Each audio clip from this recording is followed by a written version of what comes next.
What of those who will not have Christ to reign over them? What of them who persist in their rebellion against the Lord? Here is the answer.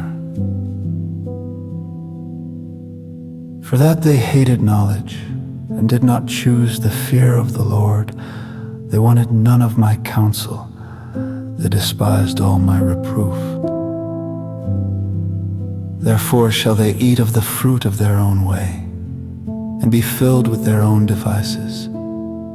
For the turning away of the simple shall slay them, and the prosperity of fools shall destroy them.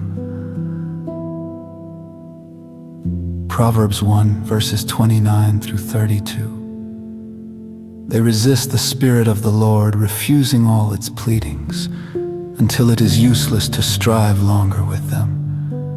They utterly refuse to have anything to do with the Lord, and so He lets them have their own way, which is destruction.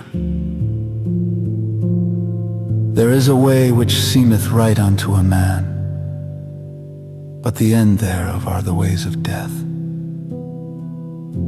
Proverbs 14, verse 12. Such ones are self-condemned. Their condemnation to death is not merely the decision of a judge, but is the natural result of their own course. They have hated the Lord, have resisted all His advances, and have shown their desire to have nothing to do with Him. Since they positively refuse to live with Him, He has no other alternative but to leave them to themselves. And as they have no means of self-existence, they necessarily suffer destruction. The same love has been bestowed upon the wicked that has been bestowed upon the righteous. It is common for people to say that God has been very good to such and such a person. This is true, but it is not all the truth, and it may convey a wrong impression. The fact is that the Lord is good to everybody. The Lord is good to all, and His tender mercies are over all His works. Psalm 145, verse 9. The Lord is goodness itself, He is love. He cannot at any time be any other than He is, and therefore He is just as good to one person as He is to another. He is equally good to everybody, and just as good as He can be all the time. Therefore it is not because they have not been drawn by the love of God that some are destroyed. It is because they have despised that love, having hardened their hearts against God's love. The more He manifested His love to them, the harder they became. It is a trite saying that the same sun that melts the wax hardens the clay. One question more ought to be considered in this connection, and that is, what is the fate of those who reject the Lord? It is clear enough that it is separation from Him, for that is what they have chosen. They were naturally separated from the Lord by their sins. God, however, would not let them go without an effort to induce them to accept His ways. But their refusal of His kind offers showed their determination to be forever separated from Him. And He is at last compelled to give them up to their own choice. Now the question is, where can they exist separate from God? Read the words of the psalmist. Whither shall I go from Thy Spirit? Or whither shall I flee from Thy presence? If I ascend up into heaven, Thou art there. If I make my bed in hell, behold, Thou art there. If I take the wings of the morning and dwell in the uttermost parts of the sea, even there shall Thy hand lead me, and Thy right hand shall hold me.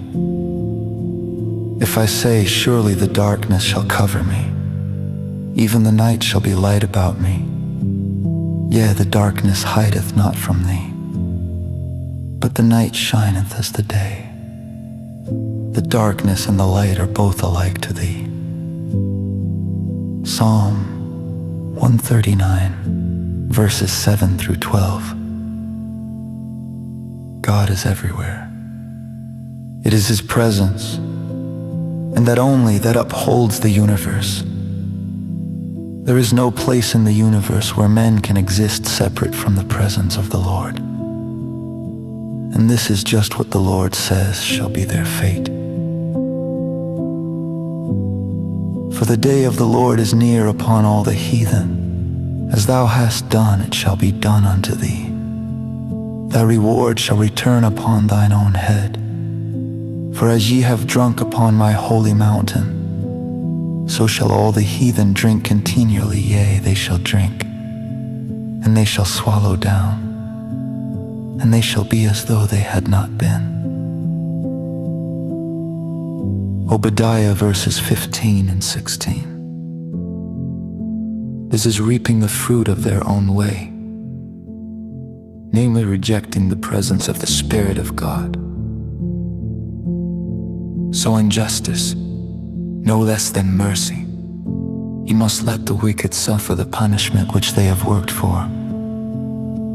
Indeed, it would be doing the wicked an injustice not to give them that for which they have so long and diligently labored. They have taken counsel together against the Lord and against His anointed, saying, Let us break their bands asunder and cast away their cords from us. Psalm 2 verses 2 and 3. All their desire has been to be left to themselves, and now God gives them their desire. But as there is no place in the universe where God is not, the only thing for them is extinction.